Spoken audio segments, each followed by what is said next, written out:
I'm a native San Franciscan too. I grew up in this city.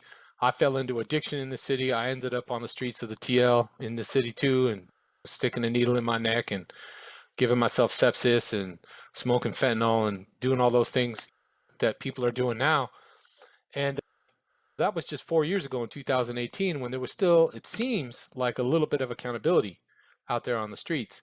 If you caught too many cases like I did, that eventually you get locked up even just for a minute, but that minute is sometimes long enough to give somebody an opportunity to think, okay, maybe there's a different path for me. Are you seeing that right now? Is that missing here in San Francisco today? That's missing. We don't even got to talk. That's definitely missing. I remember when you get a case for paraphernalia. I remember when you get a case for possession. I remember when you get a case for just being on the streets getting high.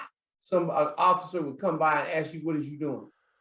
I know that we don't want it to be a police state, but I also think what has happened is the police department has become very apathetic, and they're just allowing stuff to go wild when before it was not tolerated.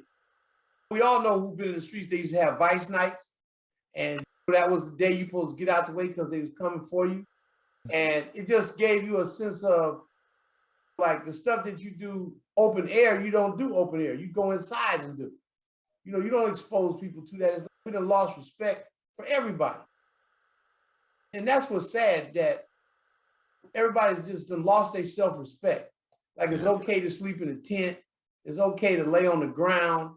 It's okay to take a full pull right up in front of God and everybody else. And there's no respect for yourself, and whoever sees you doing it, so what?